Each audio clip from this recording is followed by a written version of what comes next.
os presentes, né? Bom, a gente vai falar hoje de entendendo o direito sobre empreender. Meu nome é Leonardo Vieira, eu tenho 28 anos, sou advogado, sou formado aqui no UniCeub, nasci aqui nessa cidade e sou o advogado aqui da Campus Party.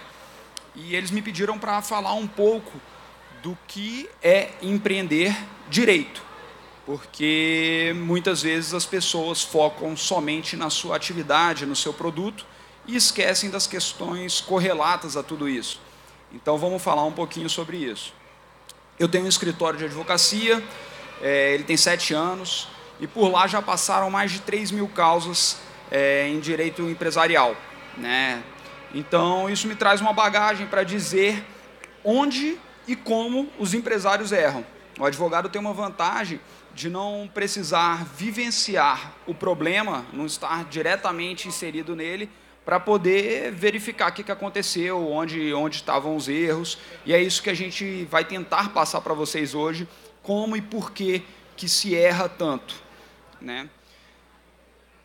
Eu digo que empreender é uma arte e não um talento.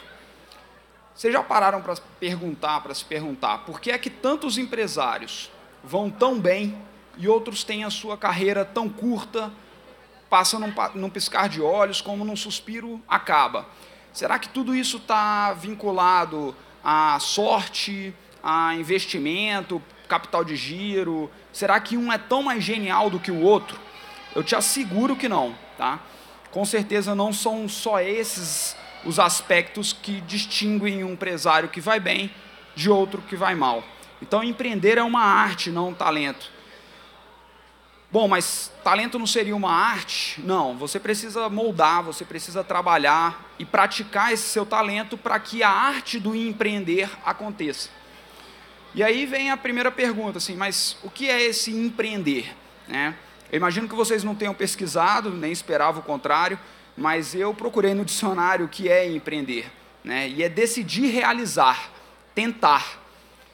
Então, muitas pessoas tentam, mas não conseguem alcançar o sucesso empresarial, né? Ter aquela segurança jurídica, aquela segurança no meio empresarial para poder desenvolver suas atividades. Mas o que isso tem a ver com o direito e empreender? O sistema hoje, do Brasil como um todo, ele é muito burocrático. O Brasil não ajuda o brasileiro a ser um empreendedor. Tem muitas leis, muitas regras, e que é humanamente impossível você dedicar-se à sua atividade fim, àquele seu produto, àquela sua boa ideia, e ainda assim pensar em todas as questões paralelas a essa atividade, né?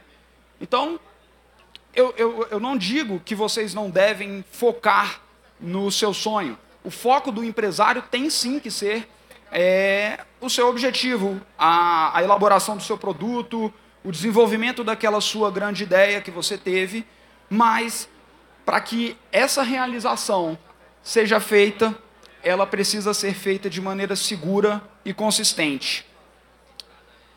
E para que isso aconteça, é preciso observar o processo empresarial, né? Como é que ele acontece? Normalmente, você tem uma boa ideia com um amigo, pode ser numa Campus Party dessa, daqui já saíram muitas boas ideias e aplicativos que são usados diariamente, por exemplo. Pode ser na faculdade, numa mesa de bar, sai uma boa ideia e normalmente você forma uma sociedade com um colega, né? Esse é o primeiro, na verdade, equívoco, porque existe uma cultura de que para se ter uma empresa precisa ter 2 sócios, né, ou mais. E, na verdade, isso não acontece. As pessoas até buscam parentes, buscam familiares, esposo, esposa, para constituir uma sociedade, quando você pode fazer uma sociedade individual, né? Existem vários regimes, a gente vai ver isso, para que você faça a sociedade da forma que você quiser, né? Mas esse processo empresarial, ele começa com uma boa ideia, mas essa boa ideia ela é só o pontapé inicial. Daí que começa realmente a brincadeira.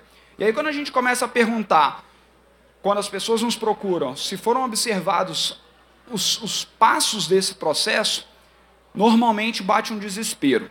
Então vamos lá, eu vou focar na sociedade limitada, tá? Porque ela é uma sociedade que contempla 90% das sociedades hoje do Brasil.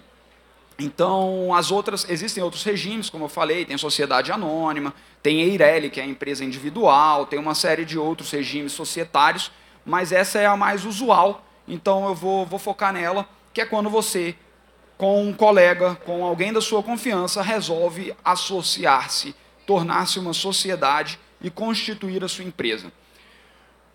Mas a gente precisa ver, você fez um memorando de entendimentos com esse seu colega?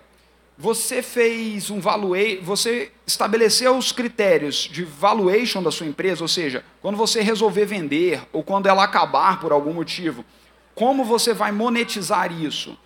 Você escolheu o melhor regime tributário? Por exemplo, você escolheu, será que a limitada é o regime societário mais aplicado para a sua empresa? Será que o regime tributário que o seu contador está colocando a sua empresa é o melhor? É o que você paga menos imposto? Muitas vezes a regra é, empresa limitada, eu quero estar no Simples Nacional porque aí eu vou pagar menos impostos. Isso é um erro, isso é um equívoco. Você precisa analisar o seu caso, o seu segmento, né? E aí eu vou contar para vocês um caso de um cliente nosso, que aqui do Distrito Federal, que fez tudo errado. E quando esse caso me chegou, eu me assustei com o nível de amadorismo em comparação com o tamanho da empresa. Bom, é uma rede de franquias muito grande aqui na área alimentícia. E eu vou usar codinomes porque a gente pode contar o milagre, mas não pode contar o santo, né?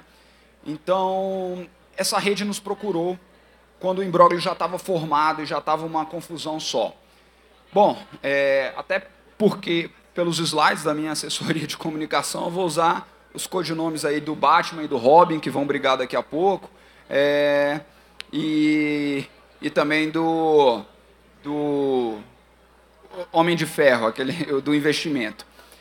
Mas Batman e Robin se associaram e a empresa começou a prosperar aparentemente, né? Eles abriram várias franquias. Para você abrir uma franquia, você tem que estar com o seu negócio totalmente modulado, né?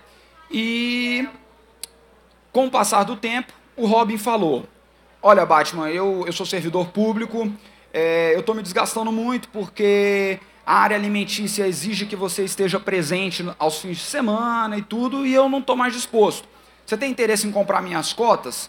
E aí o Batman falou, olha, não tenho condições, vamos procurar alguém para adquirir suas cotas. E aí foi quando entrou o Homem de Ferro com o poder do investimento. Eles se comunicaram com os amigos, e aí surgiu o Homem de Ferro, que era um profissional autônomo, ele era um médico, e falou, olha, eu tenho interesse sim em comprar suas cotas, mas eu não tenho condições, Batman, de trabalhar na empresa, né? Minha atividade ela é paralela, ela é diversa, então eu entraria com o poder do investimento. Isso é muito comum. E aí ele falou, Batman, não tem problema, o know-how está comigo, compre as cotas e a gente começa a nossa sociedade. Se eventualmente eu precisar de você, precisar de uma força na empresa, eu conto com você, porque afinal de contas você é sócio, né? E assim foi feito o negócio, foi celebrado o negócio. No primeiro momento, o Homem de Ferro até questionou a questão de alteração no contrato social da empresa, para ele ingressar formalmente e tudo, mas quando o carro está andando, é difícil você trocar a roda dele, né? E aí essas questões formais foram deixadas de lado. Bom, estou na empresa, estou sendo tratado como um sócio, os empregados assim me veem, não tem problema, né? Só que aquele mar de rosas que foi pintado para o Homem de Ferro começou a ficar um pouco nebuloso. Toda semana o Batman pedia alguma quantia em dinheiro para que fossem pagos fornecedores, fossem pagos algumas contas, e ele, até um pouco constrangido de perguntar o porquê, para não questionar a idoneidade do Batman, optou por ficar calado. Mas com o passar dos meses isso começou a incomodar, né? Você só bota dinheiro e não tem distribuição de lucros. O que está acontecendo, né? E aí ele teve a primeira atitude mesmo para entender o que estava acontecendo na empresa. Ele se dirigiu ao cartório de protestos e viu que a empresa estava submersa em dívidas. E aquele mar de rosas que ele pensou que tivesse entrado, que garantiria a aposentadoria dele, na verdade era preto, não era rosa. E ele se desesperou e, num primeiro momento, agradeceu que não tivesse entrado no contrato social. Falou, poxa, isso é mão de Deus, eu quis entrar, não foi feita essa alteração contratual e eu, perante todos os devedores, eu não sou sócio, então eu não vou ter responsabilização nessas dívidas. Bom, o que ele fez? Ele foi conversar com o Batman e falou, olha, aquilo que você me disse, você não foi transparente comigo. A empresa não é esse cenário, as casas estão sim cheias sempre, tem freguesia, o produto é excelente, porém a empresa está submersa em dívidas. E aí o Batman, se valendo muito do seu conhecimento jurídico, disse, olha, aí vou trazer até um pouco para o juridiquês, esse vício de consentimento que você está dizendo que existiu, não ocorreu, eu nunca te falei que a empresa estava indo bem, embora tivesse dito, né? Então, você está se valendo da própria torpeza para receber seu dinheiro de volta. E não é assim que as coisas funcionam. O final da história vocês já podem imaginar, né? Foi parar no judiciário, foi quando nos procuraram, houve uma dissolução parcial da empresa e o Homem de Ferro teve que pagar com dinheiro próprio, do seu próprio bolso, inúmeras dívidas. Bom, mas o que a gente consegue fazer para evitar, então, que esses problemas tão comuns aconteçam, né? E aí vamos analisar um pouquinho esse caso que eu acabei de narrar. O que precisa ser feito quando você tem aquela boa ideia, aquele produto que te surge, que você fala, vou ganhar dinheiro com isso? Você precisa fazer um memorando de entendimentos. Essa é a primeira coisa que você precisa fazer antes de qualquer negócio. O que isso significa? Significa, a gente traz também como acordo de cotistas, mas quando se fala em cotistas, novamente, eu estou tratando de empresas limitadas que têm cotas, tá bom? Mas o que é esse memorando de entendimentos? É um contrato entre os sócios.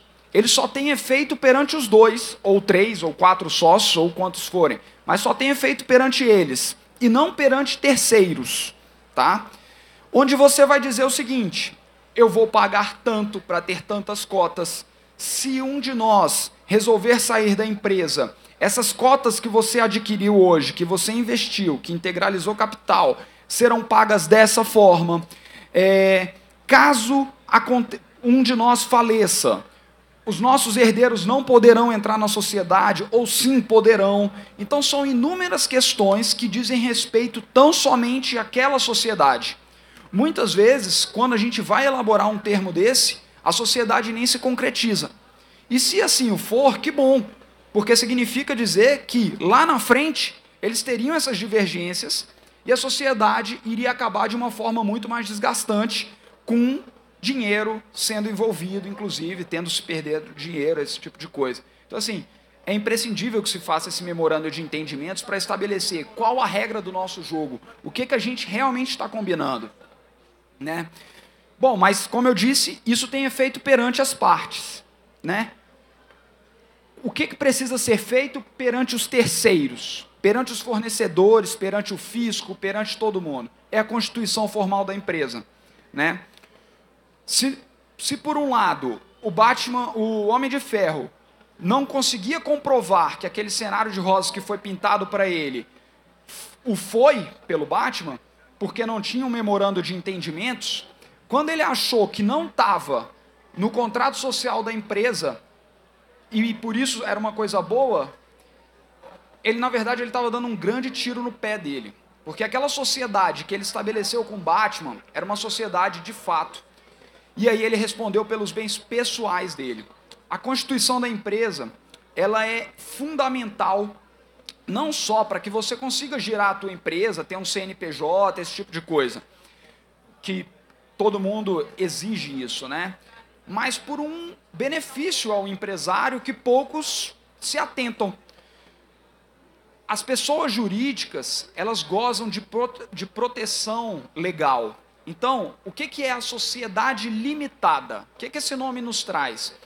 Ela é limitada à responsabilidade da empresa, ao patrimônio daquela empresa. Significa dizer que se a sua empresa começa a acumular dívidas, você só vai pagar aquelas dívidas no limite do teu patrimônio. Não vai atingir o teu patrimônio pessoal. Então, é uma vantagem absurda que a legislação te traz, que mostra a necessidade de uma constituição formal da empresa. É claro que existem exceções a essa regra, mas a gente está aqui tratando dos fatos gerais, né? Então, o Homem de Ferro errou em não constituir a empresa dela. Bom, feito o memorando de entendimentos e constituído a empresa, ela está apta a girar. E aí... foi rápido. Feito isso, a empresa está apta a girar. E aí é só desenvolver a atividade. Em regra, é isso que deve ser feito. Porém, toda empresa, toda, sem exceção, vai ter os seus problemas, né? E quando esses problemas ocorrem e você busca uma assessoria, ela sai muito onerosa. Quem procurou advogado já deve saber como isso funciona na prática. Então, o que deve ser pensado pelos empresários é que, assim como um contador, uma assessoria jurídica é fundamental. Porque, se por um lado uma contratação pontual é muito onerosa, uma assessoria surpreende pelo custo-benefício. Como é que funciona isso? Bom, existem inúmeros problemas inerentes a qualquer atividade. Você tem problemas trabalhistas, você tem problemas com seus funcionários, você tem problemas contratuais.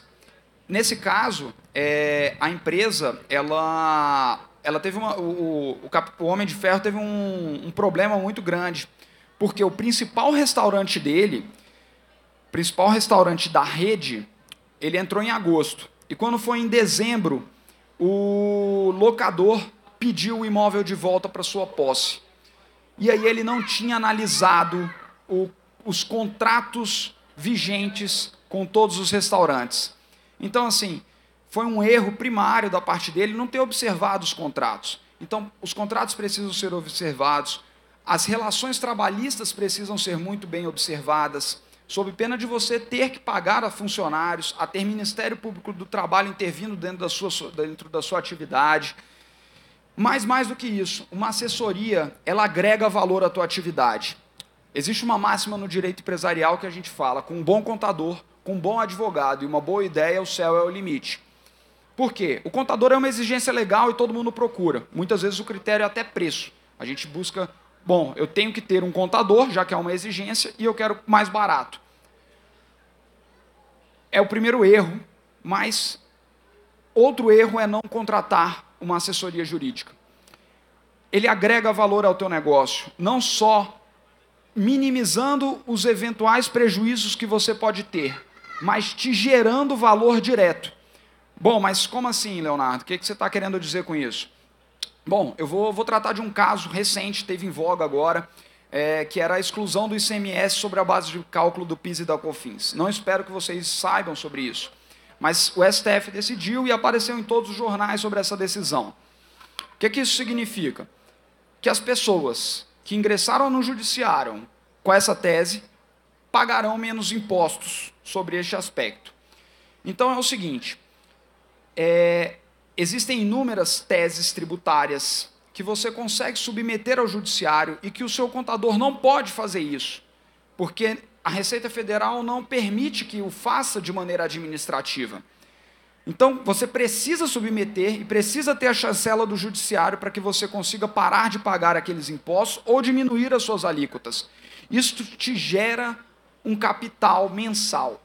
Então, por exemplo, você ingressar com essas teses tributárias faz com que você recupere dinheiro que, eventualmente, você estava pagando a maior de maneira desnecessária. Além disso, você pode fazer análise do teu regime tributário, se você está no lucro real, se você está no lucro presumido, se você está no simples, regime societário. Então, por exemplo, se eu tenho uma loja muito grande, que ela transporta as mercadorias, será que não é melhor eu segregar essa empresa para que o transporte de mercadorias fique com um CNPJ e a tua sede com outro CNPJ, porque assim você tem um incentivo fiscal? Isso tudo tem que ser pensado, isso tudo gera valor para vocês, né? E aí vem a parte final de toda a empresa, né? Então a gente falou do início dela, do meio, com o que você deve fazer para ter uma empresa sólida. O pessoal sempre faz essas perguntas. Todas grandes empresas têm uma assessoria mensal. Mas será que ela é grande porque tem uma assessoria mensal? Ou ela tem uma assessoria mensal porque é grande? Você nunca vai saber, né? Você nunca vai saber o que fez aquele empresário ter o sucesso que tem.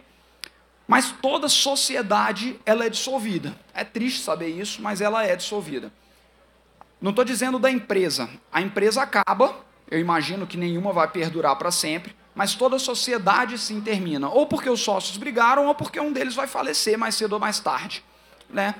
Se você tivesse feito aquele memorando de entendimentos, essa dissolução de sociedade ela já estaria fixada. Quais termos aconteceriam, como é que seria feito valuation da tua empresa, isso tudo já estaria suprido.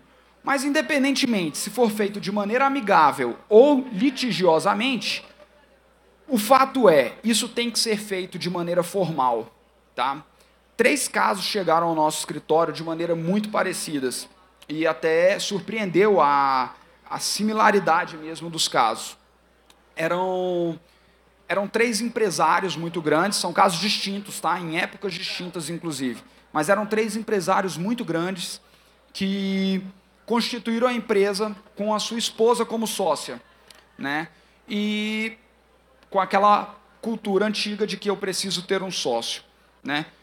Os empresários faleceram e as esposas pagaram aos funcionários e literalmente fecharam as portas do estabelecimento, né? Ela não fez uma dissolução formal da sociedade. O que aconteceu?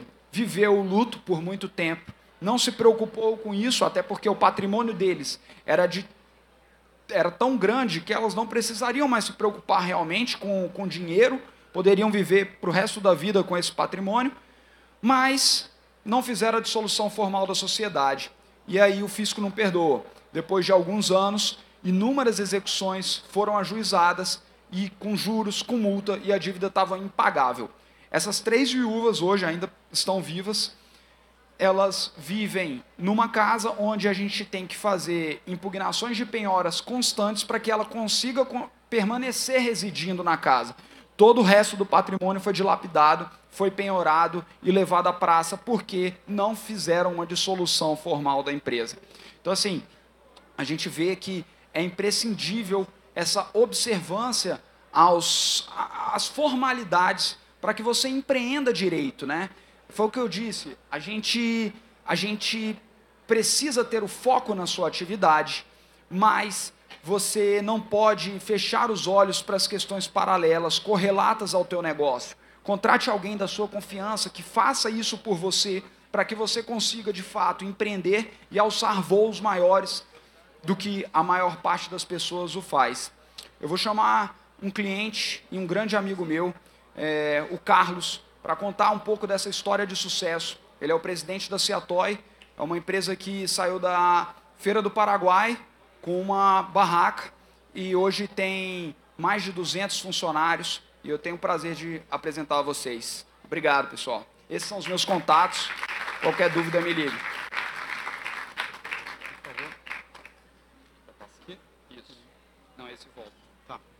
Bom dia a todos, meu nome é Carlos Amorim, vou tentar, agora esse é o maior desafio na verdade da minha vida, que é tentar contar uma história de 20 anos em 20 minutos. Peço desculpas pelo improviso na apresentação, tá? Então, eu cheguei em Brasília em 1996, tinha 26 anos, já estava casado, casei com 20 anos de idade, junto com a minha esposa. A gente tinha um sonho de montar uma empresa, a gente tinha uma paixão muito grande por criança e a gente queria vender brinquedos. Na época, a gente não tinha dinheiro suficiente para ir para o shopping e a gente entendia que o mercado de Brasília funcionava muito bem em feiras ou em shopping centers. A gente tinha tido também uma experiência numa loja de rua, que a gente vendeu roupa infantil, só que em 6 meses a gente quebrou. Fomos para a Feira dos Importados, numa banca de 1,5 m por 1,5 m. Ali era um reduto de, como muitos sabem, pirataria, contrabando, produtos falsificados. E a nossa proposta era uma proposta diferenciada. Era uma proposta de vender produtos originais.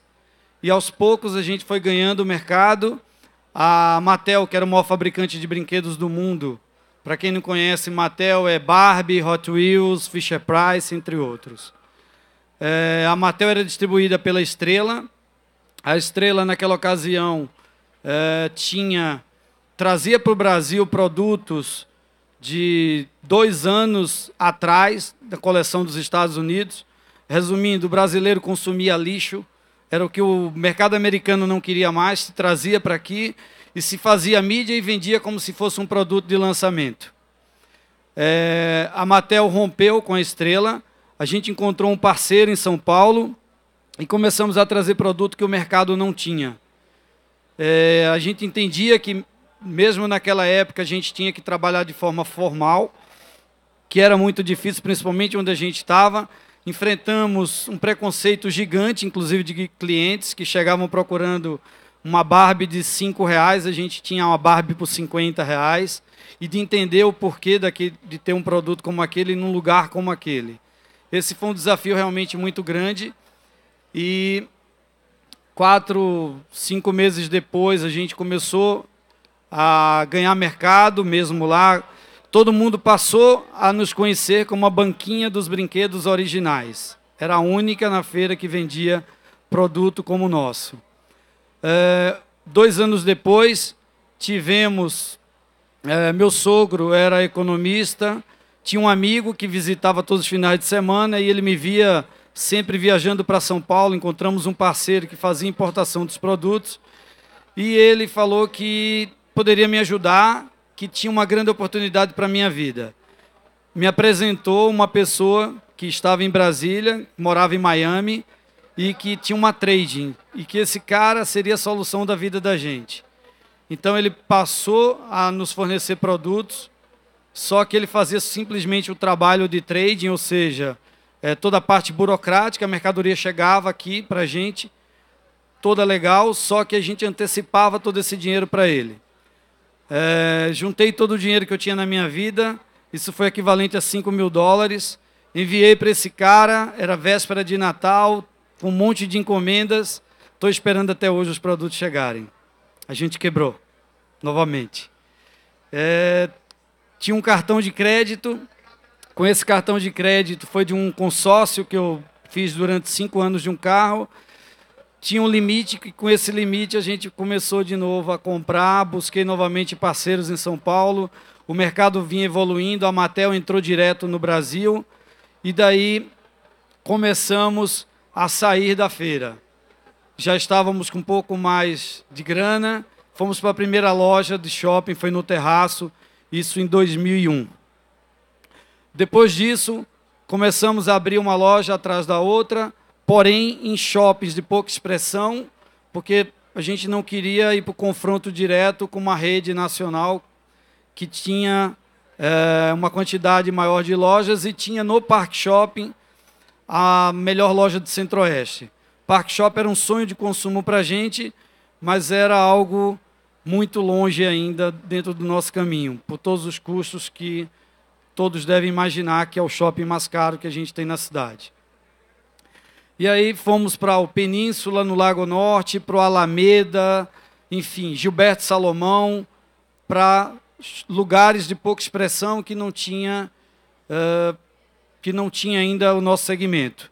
No Terraço foi uma briga de quase 3 meses, no bom sentido, para abrirmos a loja, porque entendíamos que pela cubagem do nosso produto, é um produto grande, a gente precisava de espaço, e o shopping não acreditava na gente, as pessoas não acreditavam, e eu queria um espaço de 200 metros, e eles queriam que a gente fosse de 60 metros, porque na cabeça deles a gente iria quebrar, porque a gente estava vindo de uma feira e que seria bastante difícil. Enfim, conseguimos vencer toda essa parte, fomos em frente e crescendo cada vez mais até chegarmos no ano de 2012. Em 2012, a gente achava que seria o grande salto das nossas vidas. A gente já estava bastante preocupado com o back-office, porque a gente tinha crescido muito e a gente não tinha se preocupado com toda a parte estrutural. Então, a empresa ela era focada simplesmente em faturamento, era somente a parte comercial.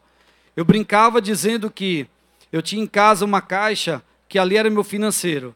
Ali eu pagava um título e jogava ali dentro. E aí, algum dia, algum fornecedor me questionava, olha, o título do dia tal, eu mergulhava naquela caixa para achar o boleto e mandar para o cara.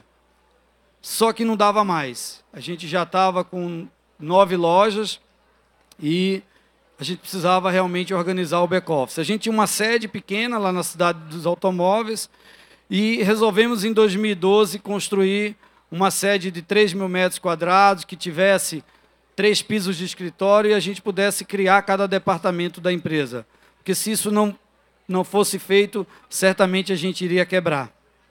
Então, começamos o investimento para essa obra, era o maior investimento que a gente já tinha feito, mas a gente tinha se preparado financeiramente para isso, planejado para isso, mas em 2012 também surgiram outras oportunidades de ampliação da loja da Feira dos Importados e no Gilberto Salomão.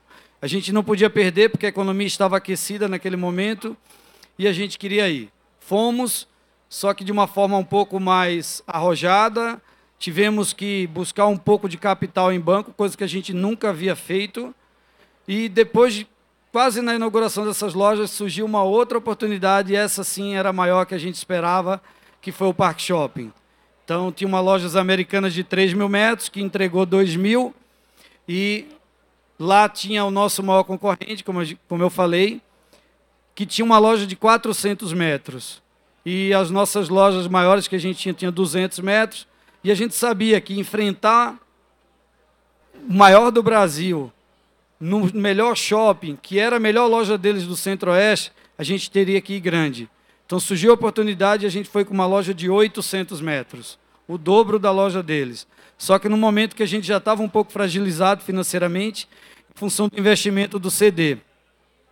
E aí, um mês depois da inauguração da loja do Parque Shopping, que foi um sucesso absoluto, há uma semana de inaugurar o nosso CD, o CD pegou fogo. A gente teve um prejuízo de 10 milhões de reais. Mais do que a gente já tinha investido na abertura do Parque Shopping e nas outras lojas que apareceram. Ali parecia o fim. Realmente foi muito difícil. Mais difícil do que a parte financeira foi ver o sonho jogado fora de ter uma estrutura que comportasse o nosso crescimento. E foi toda a equipe de cabeça baixa e tal. E aí, uma semana depois do acontecido, eu reuni toda a equipe, os gerentes de loja, e todos numa mesa, um chorava do lado, outro chorava do outro. Era início de novembro, que a gente tinha que fazer pagamento de horas extras do Dia das Crianças, que era um período onde os funcionários acabam ganhando praticamente um outro salário. E depoimentos do tipo, o mínimo que a gente pode fazer, abrir mão de horas extras e tal, a gente falou que não. E eu tive que carregar esse peso da reconstrução da empresa. E eu disse a todos que dali para frente só existia uma coisa que a gente podia fazer para que a empresa continuasse. Era única, não tinha outra. Pedi a opinião de cada um, aí cada um falava, vamos economizar num copo descartável, vamos economizar numa folha A4. Isso era importante, foi importante, mas isso representava isso aqui. Não era absolutamente nada diante do tamanho do problema que a gente tinha. E a única coisa que a gente poderia fazer para que realmente a empresa continuasse a existir, nós fizemos, que era vender mais. E está aí, entre 2012 e 2016, a gente cresceu 110%. A gente mais do que dobrou o tamanho da empresa. Isso, obviamente, com todos os cuidados, confesso a vocês que tentações também existem, um pouco até do que o Leonardo colocou aqui, olhando a parte jurídica, mas tem muita coisa também que, se eu pudesse falar para qualquer um de vocês aqui, eu diria, sejam o mais honesto possível. Isso, com certeza, você vai ter uma recompensa em algum momento da tua vida. Então, surgiram muitas oportunidades de desonestidade, pessoas oferecendo produtos roubados, enfim. Isso, e a gente jamais saímos do caminho do bem. Depois de tudo isso, chegando em 2016, a gente conseguimos ainda abrir mais 3 lojas, mesmo diante de todas essas dificuldades. Essa estrutura, na linha do tempo, são 12 lojas hoje. Mesmo com tudo isso, a gente conseguiu manter o que a gente conseguiu em 2012, que foi a liderança de mercado.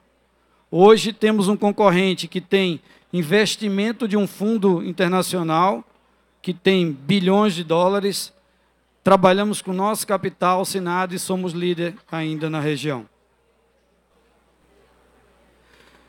No meio de tudo isso também a gente criou um evento que já fazem 9 anos, que é o Mega Saldão. Sem sombra de dúvidas, o maior evento do varejo brasileiro. Começamos no espaço de 500 metros. Nós fizemos a última edição no espaço de 6.000 metros quadrados, onde a gente oferta produtos com até 80% de desconto. É um evento que, de fato, é um sucesso, porque é um evento verdadeiro, é um evento que leva o produtos com descontos reais, não é nada inventado. Hoje a gente tem um CD que a gente compra mercadoria o ano inteiro esperando esse evento. Além disso, a gente também enxerga como uma oportunidade de tirar produtos que a gente tem encalhado, que não vendeu, enfim. E muitas vezes a gente tem que abrir mão de margem para isso. Inúmeras vezes a gente faz realmente loucuras para poder fazer com que o capital gire. Às vezes você tem um produto parado, a gente faz coisas na parte comercial que financeiro fica louco. Eu tinha um vídeo para trazer para vocês, acabou que ontem eu tive um problema pessoal, acabei não conseguindo recuperar, porque isso estava num notebook que foi furtado. Mas aqui está só a imagem. Isso aí foi um desafio que eu fiz com a minha equipe. Eu brinquei com uma pessoa, um estoquista nosso. Eu falei para ele que a gente ia fazer pinguim voar. A gente ia desafiar a lei da natureza. Então a gente tinha no nosso estoque, no saldão do ano passado, 480 peças de uma pelúcia, que a gente vendia por R$ 49,00 e que seria vendida no saldão por 15. E eu falei para ele que a gente venderia em 1 minuto e meio. A gente conseguiu vender em 40 segundos as 480 peças. Ele teve o desafio de sair gritando, como se fosse uma feira livre, e a gente vendeu o produto por R$ 5,00. Isso realmente não é nem o custo, é o marketing, enfim. É também uma forma de agradar as pessoas que vão até o nosso saldão. Eu diria a todos vocês que, para se chegar e conseguir vencer alguns desafios como esse, você tem que certamente ter uma base forte. Eu acho que você tem que primeiro ter uma família que você ame.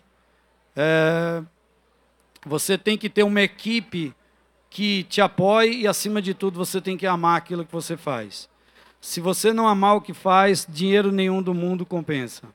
Não adianta você ganhar $1 trilhão e você chegar a 60, 70, 80, 90 anos de idade e olhar para trás e falar, olha, agora eu vou dar $500 milhões para ter 15 anos de novo. Esquece que isso não vai acontecer. Então, em tudo que você for fazer na vida, faça com prazer. Tem uma frase de um filósofo chinês que eu encaro ela todos os dias da minha vida.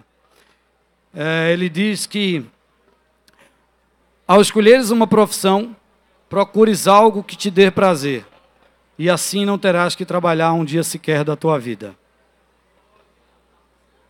Essa é uma outra frase que eu uso muito com a minha equipe, que eu acho que também é fantástica.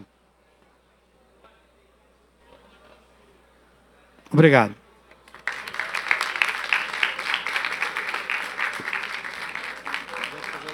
Alguma coisa? O Carlos está colocando aqui, se o pessoal quiser conversar com a gente aqui, alguma pergunta, está à disposição. Alguém quer fazer alguma pergunta?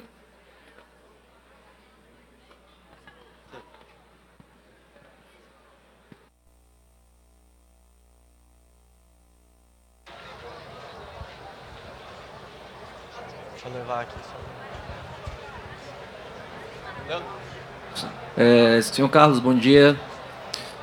Sou Igor, sou advogado, mas eu gosto muito de admirar o empreendedorismo. Queria saber qual que foi o dia assim que foi o estalo para você fazer uma coisa muito grande no seu negócio. Assim, esse foi o marco da minha vida para fazer a coisa acontecer. Isso foi uma semana depois do incêndio, quando a gente reuniu a nossa equipe. Como eu falei, 20 minutos é muito difícil para a gente falar tudo. Mas, diante de toda a equipe chorando e tal, a gente lançou uma campanha na TV chamada Preços Incendiados. A gente resolveu, ao invés de chorar, brincar um pouco com a tragédia. E aí foi que começou a nossa recuperação.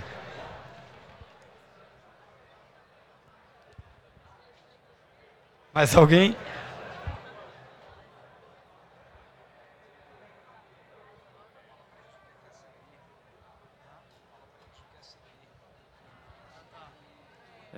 Bom dia, obrigado pela apresentação. Aparentemente, toda vez que a gente vê alguma palestra sobre empreendedorismo, a impressão que dá é que empreender não é uma atividade de você perder uma ou duas vezes e desistir. Aparentemente é cair várias vezes e levantar o quanto for possível. Como é essa experiência de ter que lidar com a frustração, de ter que dar a volta por cima, às vezes, em situações que parece não estar favorável? Eu... Chega um pouquinho mais perto.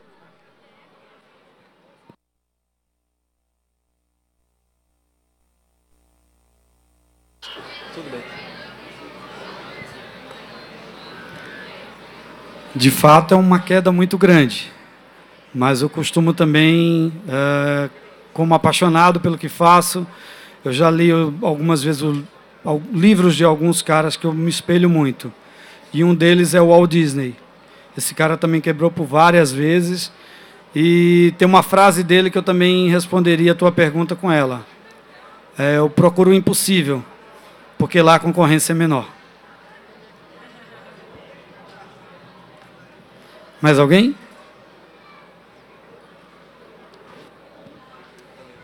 Obrigado, pessoal, pela presença. Obrigado por nos ouvir. Oi?